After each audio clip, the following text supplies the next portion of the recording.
దేశంలో ఎప్పుడు ఎన్నికలు జరిగినా ఎలాంటి వ్యవహారాలు జరిగినా కూడా ఈవీఎంలకు సంబంధించిన అంశము మళ్ళీ చర్చనీయాంశంగా మారుతుంది.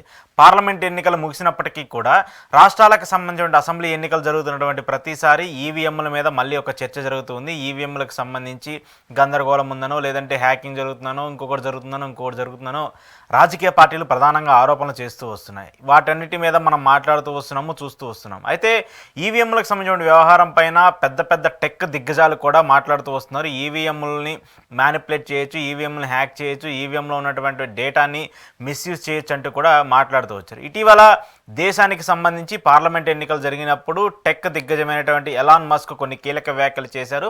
ఎలక్ట్రానిక్ సంబంధించిన ఏ పరికరాన్నైనా సృష్టించేది మానవుడే కాబట్టి దాన్ని డీకోడ్ చేయడమో లేదంటే దాన్ని హ్యాక్ చేయడమో ఆ మానవుడికి ఈజీగా సాధ్యమవుతుంది.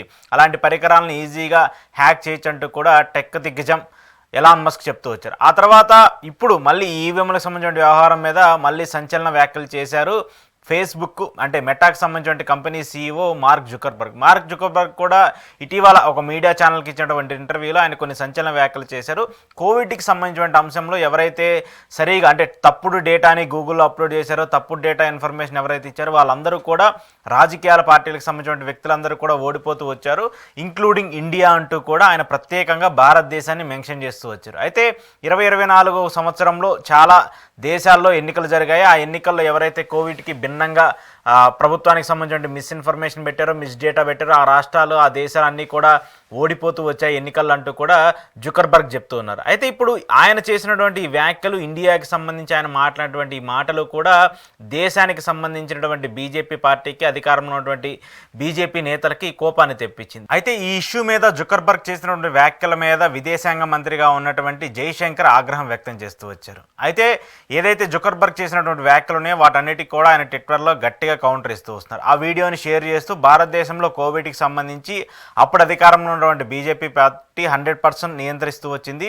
అందుకనే భారతదేశంలో కూడా మరణాలు తగ్గాయి. ఇతర దేశాలతో పోలిస్తే భారతదేశంలో కోవిడ్కి సంబంధించినటువంటి కట్టడి కావచ్చు, వ్యాక్సిన్కి సంబంధించిన తయారీకి సంబంధించిన అంశం కావచ్చు, వీటన్నింటినీ కూడా భారత్లో వేగవంతంగా అభివృద్ధి చేయడానికి సంబంధించినటువంటి ప్రక్రియను బీజేపీ పార్టీ చేసింది. దానికి అనుగుణంగానే మళ్ళీ మేము మూడవసారి అధికారంలోకి వచ్చామంటూ కూడా జైశంకర్ చెప్తూ వచ్చారు. అయితే ఇప్పుడు జుకర్బర్గ్ ఏదైతే వ్యాఖ్యలు చేశారో ఆ వ్యాఖ్యలన్నీ కూడా ఇతర రాజకీయ నేతలు అంటే ఓడిపోయినటువంటి పార్టీలు ఏవైతే ఉన్నాయో, ఓడిపోయినటువంటి వ్యక్తులు ఎవరైతే ఉన్నారో వాళ్ళందరూ కూడా వాళ్ళకి పోల్చుకుంటూ వాళ్ళ గురించి మాట్లాడుకుంటూ చెప్తూ వస్తున్నారు. వాస్తవానికి ఎన్నికలు జరిగినటువంటి ప్రతిసారి కూడా ఓడిపోయిన పార్టీ ఈవీఎంల మీద వ్యాఖ్యలు చేస్తూ వస్తుంది.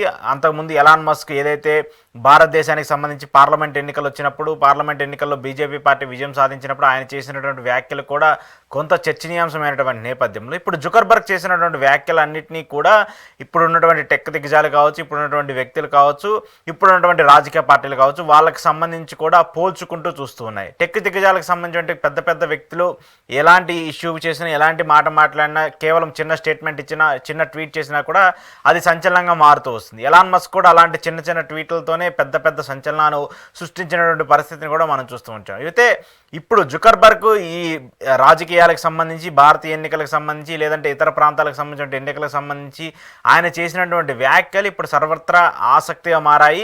దానికి భిన్నంగా బీజేపీకి సంబంధించిన కేంద్ర మంత్రులు కావచ్చు, బీజేపీకి సంబంధించిన పార్లమెంటరీ వ్యవహారాలకు సంబంధించిన వ్యక్తులు కావచ్చు, దీనికి కౌంటర్ ఇవ్వడంతో మరింత పెద్ద చర్చగా మాట్లాడారు. అయితే జుకర్బర్గ్ ఈ ఇష్యూ మీద ఎలా స్పందించాడో మనం చూసాం. కానీ దీని మీద పట్టించుకోకుండా ఉన్నట్టయితే బీజేపీకి సంబంధించి ఇంత ఇష్యూ వచ్చేది కాదు. కానీ దీన్ని బీజేపీ పట్టించుకొని దీని మీద పెద్ద ఎత్తున రాజకీయం చేయడం, పెద్ద ఎత్తున మాట్లాడటంతో నిజంగానే ఇలాంటి పరిస్థితి నెలకొందా, దేశంలో రాష్ట్రాల్లో ఎన్నికలు జరిగినటువంటి ప్రతి చోట కూడా ఈవీఎంలకు సంబంధించిన వ్యవహారం తలెత్తిందా, ఈవీఎంలో హ్యాక్ చేశారనేటువంటి అంశము ఇప్పుడు మళ్ళీ రాజకీయంగా చర్చనీయాంశంగా మారుతుంది. అయితే ఈవీఎంల పైన అన్ని రాష్ట్రాలు కూడా వ్యాఖ్యలు చేస్తూ వచ్చాయి. ఓడిపోయినటువంటి ప్రతి రాష్ట్రానికి సంబంధించి కూడా ఈవీఎంలకు సంబంధించి కొంత గోల్మాల్ జరిగింది, ఈవీఎంలకు సంబంధించి కొంత ట్యాంపరింగ్ జరిగింది, అందుకే మేము ఓడిపోయాం, అందుకే మా పార్టీ ఓడిపోయిందంటూ కూడా కొంతమంది రాజకీయ నేతలందరూ కూడా మాట్లాడుతూ వచ్చారు. మహారాష్ట్ర ఎన్నికలకు సంబంధించి కావచ్చు, ఆంధ్రప్రదేశ్ ఎన్నికలకు సంబంధించి కావచ్చు, జార్ఖండ్ ఎన్నికలకు సంబంధించి కావచ్చు, ఇలా ఏ రాష్ట్రంలో చూసుకున్నా కూడా ఓడిపోయినటువంటి ప్రతి పార్టీ కూడా ఈవీఎం మీద అనుమానాలు వ్యక్తం చేస్తూ వచ్చింది. కానీ ఎన్నికల కమిషన్ మాత్రం దీనికి భిన్నంగా మాట్లాడుతూ వచ్చింది. ఎక్కడా కూడా ఈవీఎంను హ్యాక్ చేయడమో, ట్యాంపరింగ్ చేయడమో, వాటి బ్యాటరీకి సంబంధించిన డేటాకి సంబంధించిన దాన్ని మిస్యూజ్ చేయడమో ఎక్కడా కూడా జరగదు. ఇదంతా కూడా అవాస్తవము. ఓడిపోయినటువంటి రాజకీయ పార్టీలు వాళ్ళ రాజకీయ స్వప్రయోజనాల కోసం, వాళ్ళ రాజకీయం చేయడం కోసం ఎన్నికల కమిషన్ మీద నిందలు వేస్తున్నాయని చెప్పేసి కూడా సెంట్రల్ ఎలక్షన్ కమిషన్ చాలా గట్టిగా వారించినప్పటికీ కూడా టెక్క దిగ్గజాలు చెప్తున్నటువంటి మాటలు వింటుంటే మాత్రము దానికి భిన్నంగా కనిపిస్తుంది. ఎలాన్ మస్క్ కావచ్చు, జుకర్బర్గ్ కావచ్చు, వాళ్ళు చేసినటువంటి ఇప్పుడు ఈ వ్యాఖ్యలు కూడా ఈవీఎంలని పోల్చి చూసుకుంటూ ఉన్నారు.